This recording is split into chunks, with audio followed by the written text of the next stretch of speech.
वही तन से, मन से, धन से हमेशा ही परिवार के साथ में खड़ा है। और मैं इन्हें अंतिम विदाई देता हूँ, श्रद्धांजलि देता हूँ। चौधरी जंगबीर सिंह का और कमल भाई का आशीर्वाद हमें हमेशा प्राप्त रहा है। आपातकाल के दौरान जेल यात्रा की। भारतीय सेना समेत आपातकाल और राजनीति के साथ साथ सामाजिक सेवा करने वाले पूर्व सांसद जंगबीर सिंह परलोक सिधार गए। उनके अंतिम संस्कार में सैकड़ों लोग पहुंचे, जिन्होंने चौधरी जंगबीर सिंह अमर रहे के नारे लगाए। उसके साथ साथ राधा स्वामी के नारे भी लगते नजर आए। और इस दौरान कई बड़े राजनीतिक लोगों के साथ साथ सामाजिक लोग इस अंतिम प्रक्रिया के दौरान पहुंचे। उनके फार्म हाउस पर उनके बड़े बेटे कमल सिंह प्रधान ने मुखाग्नि देकर उनका अंतिम संस्कार किया। इस वक्त सरुति चौधरी से लेकर कांग्रेस और बीजेपी के बड़े नेताओं ने क्या कुछ कहा है, आप सुनिए। देखिए, स्वर्गीय चौधरी जंगबीर जी का इस तरह जाना मैं समझता हूँ न केवल हमारे पारिवारिक ख्याति बल्कि हरियाणा प्रदेश ने एक बहुत ही मजबूत और सशक्त नेता को, राजनेता को खोया, जिनकी कमी भर पानी मैं समझता हूँ बहुत मुश्किल है। बहुत लंबा सफ़र उनका रहा। साधारण परिवार से होते हुए भी लोकसभा तक के एमपी बनना बहुत बड़ी बात है। और इतने बढ़िया संस्कार इन्होंने अपने परिवार में दिए। कमल जी हैं, रिकेश जी हैं, पूरे परिवार को। और मैं तो इतना ही कहूँगा कि इस दुख की घड़ी में ईश्वर दिवंगत आत्मा को अपने चरणों में स्थान दे और शोक संतप्त परिवार को इस सदमा सहन करने की शक्ति दे। हमारा इनसे बहुत लंबा पारिवारिक रिश्ता रहा और रिश्ते के नाते मैं तो यही कह सकता हूँ कि भाई तन से, मन से, धन से हमेशा ही परिवार के साथ में खड़ा है। वार हीरो और संघर्ष की मिसाल सांसद जंगबीर सिंह जी हमारे बीच में नहीं रहे। आज उनके अंतिम संस्कार पर हज़ारों लोग पूरे हरियाणा प्रदेश के यहाँ पर एकत्रित हुए हैं। उन्हें जहाँ श्रद्धांजलि दे रहे हैं, उन्हें याद कर रहे हैं। वार वेटरन्स इकट्ठे हुए हैं, राजनीतिक लोग आए हैं, सामाजिक लोग आए हैं। 36 बिरादरी के लोग अपने नेता को याद करने, उन्हें अंतिम विदाई देने के लिए नम आँखों से यहाँ पर एकत्रित हुए हैं। दुख की घड़ी में जननायक जनता पार्टी और सारा परिवार इनके परिवार के साथ खड़ा है। इस दुख में इनका हिस्सेदार और भागीदार बनने के लिए सब लोग हम भी पहुँचे हैं। इन्होंने ना केवल राजनीति में बल्कि देश की सेना में जाकर के देश की सेना को गौरवान्वित किया।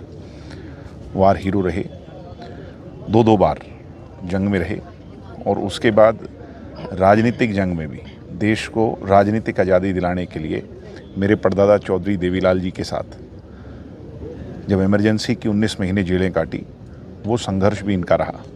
सांसद भी रहे, चौधरी बंसीलाल जी के साथ भी बहुत संघर्ष किया। तो इन्होंने अनेकों मुख्यमंत्रियों के साथ, देश की सेना के साथ, जो इनका बड़ा एक जीवन रहा, राजनीतिक जीवन रहा, वो याद करने योग्य है। और आने वाली पीढ़ियां इस इलाके की इनके किए हुए कार्यों से और इनकी इस पहचान से जुड़ेगी, सीखेगी और आगे बढ़ेगी। और मैं इन्हें अंतिम विदाई देता हूँ, श्रद्धांजलि देता हूँ। जंगबीर सिंह अपने आप में एक शख्सियत थे। नाम एक था, उनकी शख्सियत अलग अलग थी। वो पूर्व सैनिक भी रहे। उन्होंने 65 और 71 की लड़ाई भी लड़ी। आर्मी से रिटायर होने के बाद, पेंशन आने के बाद वो समाज सेवा में लग गए थे। उसके बाद जब इमरजेंसी आई तो वो जेल के अंदर भी रहे। राजनीति में आए, चौधरी बंसीलाल के खिलाफ भी इलेक्शन लड़ा। चौधरी बंसीलाल के साथ उनके व्यक्तिगत संबंध, एक दूसरे के खिलाफ इलेक्शन लड़ने के बावजूद बड़े सौहार्दपूर्ण संबंध थे, जिसकी वजह से 1991 में हरियाणा विकास पार्टी से नई पार्टी बनी थी। और 1991 में हरियाणा विकास पार्टी की तरफ से उनको भिवानी लोकसभा क्षेत्र से सांसद की टिकट दी चौधरी बंसीलाल ने। मेरे पिताजी के साथ, स्वर्गीय सतपाल सांगवान जी के साथ उनके व्यक्तिगत संबंध बहुत अच्छे थे। मेरे पिताजी जब भी भिवानी आया करते, चौधरी जंगबीर सिंह जी के बिना मिले कभी गए नहीं। कमल भाई के साथ मेरे पिताजी के संबंध भी थे, मेरे संबंध भी है। मेरे पिताजी जो भी इलेक्शन लड़े, मैंने इलेक्शन लड़ा, हमेशा चौधरी जंगबीर सिंह का और कमल भाई का आशीर्वाद हमें हमेशा प्राप्त रहा है। मैं आज उनके निधन पर दुख व्यक्त करने आया हूँ, उनके दाह संस्कार में शामिल होने आया हूँ। भगवान दिवंगत आत्मा को शांति प्रदान करें। यादें तो ये है कि हम जो देख रहे हैं चारों तरफ ये शोक का वातावरण है।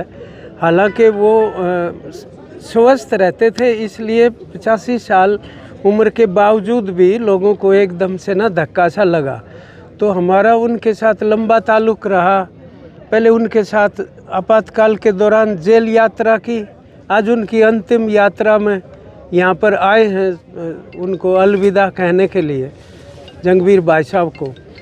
तो मतलब उनका जो कुल मिला के एक राजनेता के रूप में नहीं बल्कि एक अच्छे नागरिक के रूप में उनकी पहचान शुरू से रही है। और फौज में से आने के बाद जिस तरह एक सूझवान और एनलाइटेंड पर्सन की तरह से उन्होंने समाज के बीच में काम किया और स्वतंत्र चुनाव लड़ते हुए भी जिस तरह का समर्थन मिला, एक बड़े स्थापित राजनेता के खिलाफ चुनाव लड़ते हुए कुछ थोड़े ही सैकड़ों वोटों से ही मतलब उन्होंने लूज़ किया था। तो ये उनकी अपनी एक लोकप्रियता थी। कोई धनबल का प्रयोग राजनीति में नहीं था बल्कि अपने जो व्यक्तिगत उनके मूल्य थे, एक सोशल वर्कर की तरह से मैं समझता हूँ उस दौरान उन मूल्यों की वजह से उनको स्वीकार्यता मिली थी।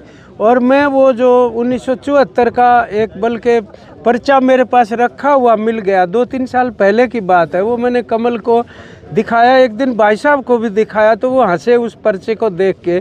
उसमें कॉमरेड जगन्नाथ लिखा हुआ था, किसान सभा की सभाएं रखी हुई थी, कॉमरेड जंगबीर सिंह लिखा हुआ था, कॉमरेड पृथ्वी सिंह और कॉमरेड शीशपाल उनके नाम लिखे हुए थे और ओम प्रकाश एडवोकेट का नाम उस, तो वो उन्होंने वो रखी हुई थी सभाएं किसान सभा की। तो तब से मेरे को ये लग रहा है कि वो किसानों को संगठित करने में उनका विश्वास था।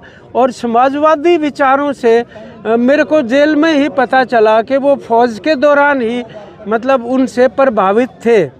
और वहाँ पर जो मैं देखता था बहुत खुशनुमा वातावरण रखने में उनकी बड़ी भूमिका थी। मैं तो सबसे छोटा ही था जो नज़रबंद थे जेल के अंदर उस दौरान। कुछ लोगों ने बेशक मेरे को निरुत्साहित करने की कोशिश की, लेकिन जंगबीर भाई साहब ने इतनी बड़ी ताकत दी एक बड़े भाई की तरह से कि खुशनुमा वातावरण आसपास का रखा और कभी भी ये महसूस नहीं होने दिया उन्होंने कि भाई हम कोई अकेलेपन है या कोई संकट इस तरीके का हमारे ज़िंदगी के ऊपर है। क्योंकि ये नहीं पता था ना, कोई FIR नहीं थी, कोई कानून नहीं था, कोई तारीखें नहीं पड़ती थी, तो मिसा के तहत नज़रबंदी थी, उसका ये भी अंदाज़ा नहीं कितने दिन की है। तो वो बहुत ही एक फौज जैसे अनुशासन में रहते हुए सिविलियन लाइफ में मैं देखता था, सवेरे सवेरे उठ के तैयार होके सेव बना के ऐसे तैयार होके बैठ जाते थे जैसे कहीं ड्यूटी के ऊपर जाना हो। और ये बाद का भी उनका अनुशासित जीवन में देखा, उसकी एक निष्ठा जो जीवन के प्रति कभी नकारात्मक विचार मैंने या निराशाजनक विचार उनसे नहीं सुने। हमेशा हौसला देने वाली वो बात करते थे बाद तक भी, और इस दौरान भी उनसे मिलते रहे उस दौर में भी। तो मैं बड़ा इस बात का अफसोस है कि एक लोगों का हितैषी जो है वो आज उनके बीच नहीं है। तो हमारा ये फ़र्ज़ बनता है कि राजनीति में साफ़ सुथरे मूल्य और समानता के मूल्य, ये जातिवाद या फ़िरका परस्ती से दूर हटके मतलब समाज अच्छे रास्ते के ऊपर जाके बराबरी की तरफ जाए, जिसमें सबको विकास करने का बराबर का अवसर मिलना चाहिए।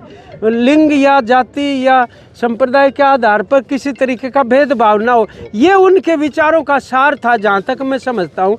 और बहुत सारे शायद लोगों को ये नहीं पता, वो रागनी लिखते थे, लोक गीत कह लो उनको, हमें भी वो दिखाते थे और पूरी कॉपी भर रखी थी उस दौरान उनमें, जिसमें किसान मजदूरों की पीड़ा का वर्णन होता था।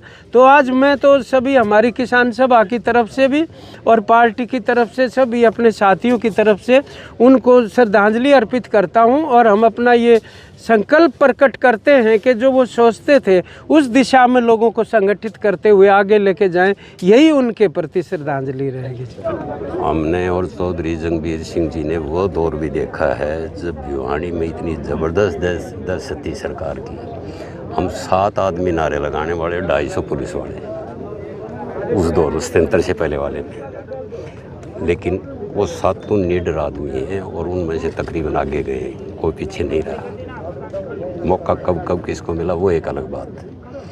तो ये हमारे सहयोगी रहे उस दौर में, जबकि आदमियों को इकट्ठा होने की और सरकार के खिलाफ मजबूती से लड़ने की वो क्वालिटी थी। तो हम साथ रहे, तो इसलिए विशेष प्रेम है, इसलिए आज आए उनको श्रद्धांजलि अर्पित करने के लिए।